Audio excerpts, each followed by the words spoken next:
gone. Money dumped. He or she is gone, and then you're stuck.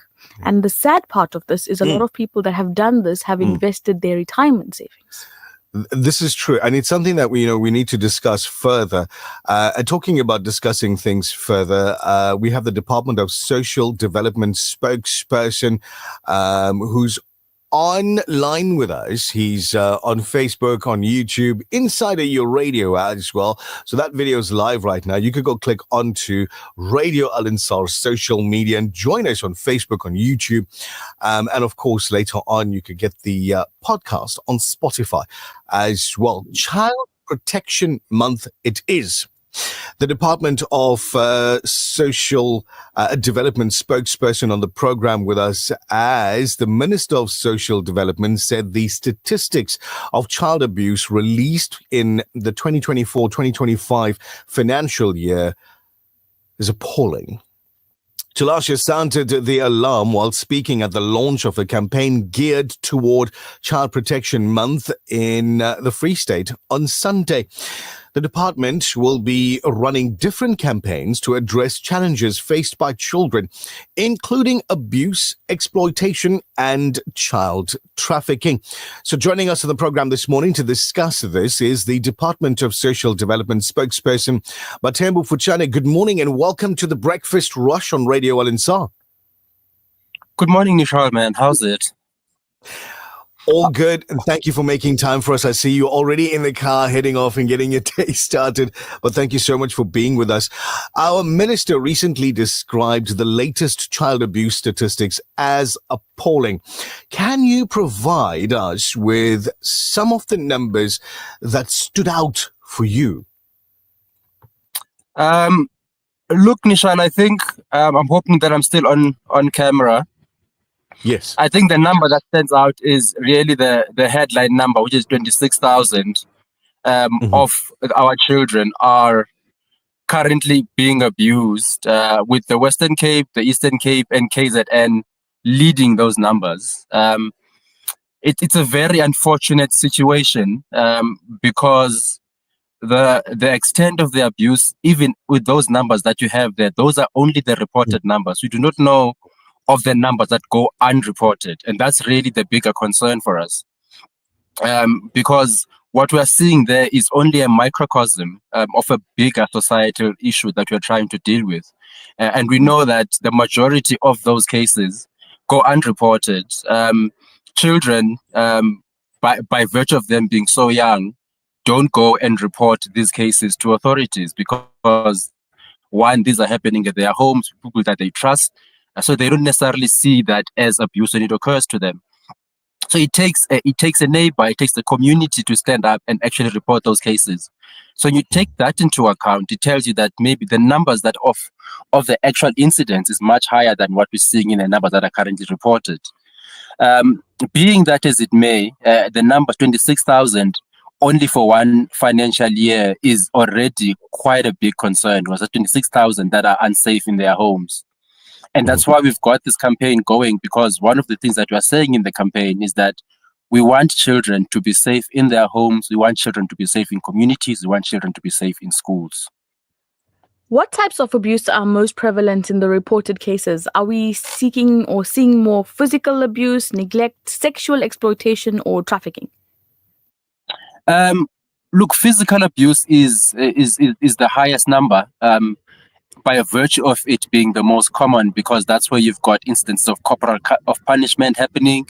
That's where you've got, children that get punished with corporal punishment at home and at school happening.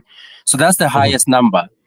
But the numbers that are very, very, very concerning are the numbers of sexual abuse, and trafficking in those numbers is very, very low. It's in the hundreds. But if you only look at the case of Jocelyn Smith, for example, who was trafficked or sold off, or is alleged to have been trafficked from her own home, those are the numbers that are of greater concern to us.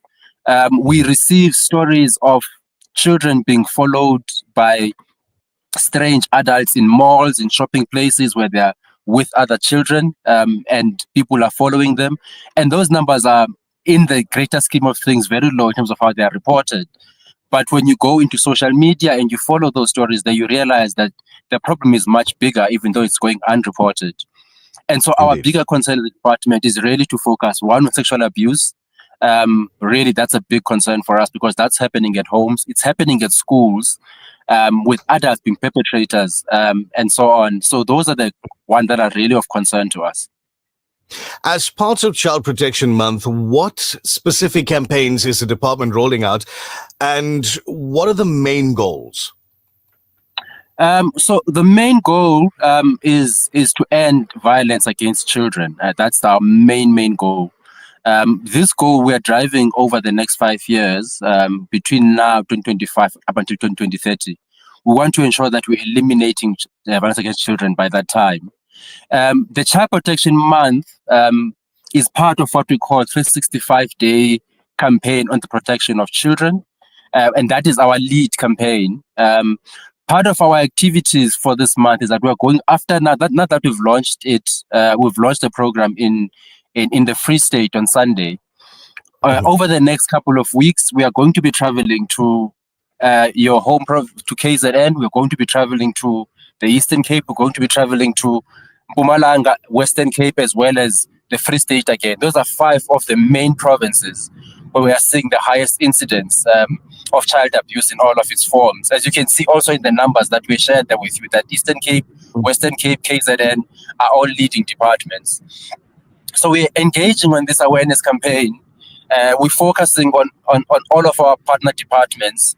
We're working with such departments as, in fact, such as the UN, working with TBR, working with many of the other major NGOs that we know are working in this space as partners to ensure that we one, raise awareness about child abuse, but 2, working with SAPS and basic education, that we now are ensuring that we are preventing child abuse, because we know that child abuse happens. It's happening in our schools and it's happening in communities where all of us are residing. So those are the main campaigns for us going forward. As a final question for this morning, what are some of the biggest challenges the department faces in combating some of the ills that children find themselves being victim of? The biggest one is reportage. We understand, unfortunately, that there is parents and members of communities do not report these cases enough for us to be able to follow up on. I was saying that the numbers that you are seeing there are not a true reflection of the actual story on the ground. That's really the number one challenge. The second challenge, of course, is ensuring that we're investigating and that we are able to adequately respond to all of these cases that are being brought to us. And to try and overcome that, we're working very closely with the SAPS and the basic education so that we ensure that all of the cases that are reported to us are able to follow up on them. Those are really the 2 main challenges. There are, of course, always going to be challenges of resources. There's never going to be sufficient resources to cover all of it that needs to be done.